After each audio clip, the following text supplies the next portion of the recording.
मोदी जी की तीसरी बार युवक अभी भी बेरोजगार. Sir, when we speak about youth unemployment, sir, look what unemployment has done to this country.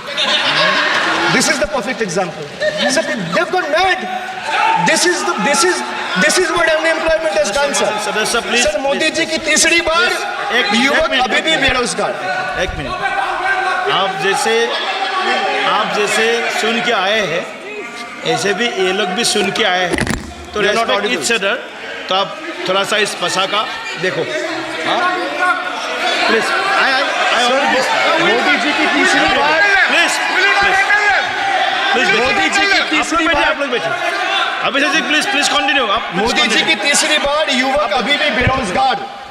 Sir, among graduates, it was 13% in 22-23.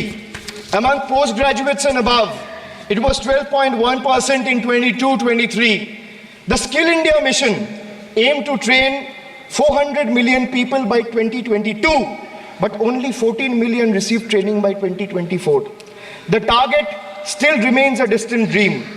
The Honorable Finance Minister announced 2 lakh crore package for 5 schemes on job and skilling of 4 crore 10 lakh youth. BJP had previously promised 2 crore jobs a year. They are nowhere close to meeting the target, and now they are setting unrealistic targets. These young people don't want to listen to budget speeches. The young people of this country, the young India, doesn't want to listen to your rhetoric, doesn't want to listen to your empty promises, doesn't want to listen to your 90-minute long budget speeches. They want jobs, Jobs. So women unemployment rate for women living in urban India soared to 22.7%. Beti Bachao, Beti Padhao. But they forgot to mention about Beti ko Naukri Dilao. On the other hand, you see what's happening in Bengal. Kanyashri scholarship scheme touched the lives of 85 lakh girls and won the UN Public Service Award. Sir, this award was not handed over by any Tom, Dick or Harry. It won the UN Public Service Award. Over 2 crore 20 lakh women have been financially empowered through schemes like Lakhir Bhandar, financial assistance of 12,000 annually for general category and 14,400 for SC/ST women. Many other states are also rolling out similar schemes. So make it a national model. I'll appeal to the Honorable Finance Minister. I humbly urge the government to set aside arrogance and embrace willingness to learn from successful practices, integrating them into our approach. Sir, only 3 states in the country have enterprises where women own more than 3 out of 10 establishments. And these 3 states are Telangana, West Bengal, and Karnataka. It's not coincidental, sir, that all 3 states are governed by non-BJP political parties. And I have no qualms or hesitation in saying that BJP and women empowerment simply don't align and is rather paradoxical. जब 2014 से देश की जनता ने हमको सेवा का अवसर दिया, हमने ज्यादा से ज्यादा युवाओं पर फोकस किया. हमें युवाओं की आकांक्षाओं पर बल दिया. हमने युवाओं के लिए ज्यादा अवसर बनाए. हमने कई क्षेत्रों को खोल दिया और जिसके कारण हम देख रहे हैं देश के युवा अपने सामर्थ्य का परचम लहरा रहे हैं. देश में हमने स्पेस सेक्टर को खोल दिया, डिफेंस सेक्टर को खोला, सेमीकंडक्टर मिशन लेकर के आए, इनोवेशन को बढ़ावा देने के लिए अनेक नई योजनाओं को हमने आकार दिया. स्टार्टअप इंडिया इकोसिस्टम पूरा डेवलप किया और इस बजट में भी आदरणीय अध्यक्ष जी एक बहुत महत्वपूर्ण निर्णय हुआ है।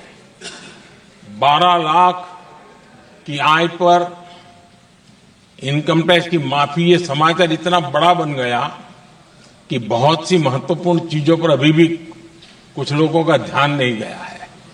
वो महत्वपूर्ण निर्णय हुआ है,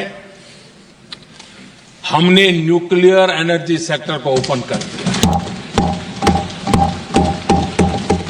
और इसके दूरगामी सकारात्मक प्रभाव और परिणाम देश को देखने के लिए मिलने वाले हैं। आदरणीय अध्यक्ष जी, AI, 3D printing, robotics, virtual reality की चर्चा हम तो गेमिंग का भी महात्मा क्या होता है इसके लिए भी प्रयास करने वाले लोगों में से।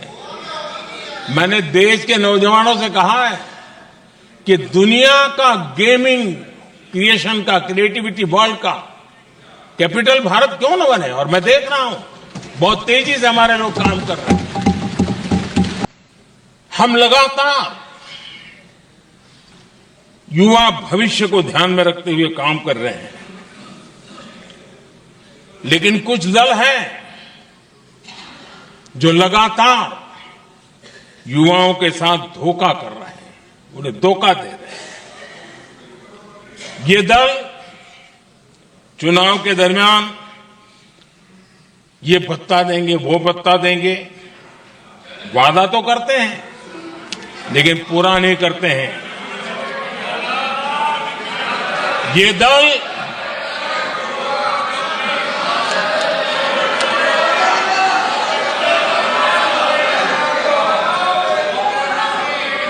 प्लीज माननीय सदस्य गरिमा प्रतिष्ठा बनाए रखें। भारत की संसद में आप प्लीज बैठे बैठे टिप्पणी नहीं करें और नए माननीय सदस्य बैठे बैठे टिप्पणी कर रहे हैं। आदरणीय अध्यक्ष जी, ये दल युवाओं के भविष्य पर आपदा बनकर गिरे हुए हैं।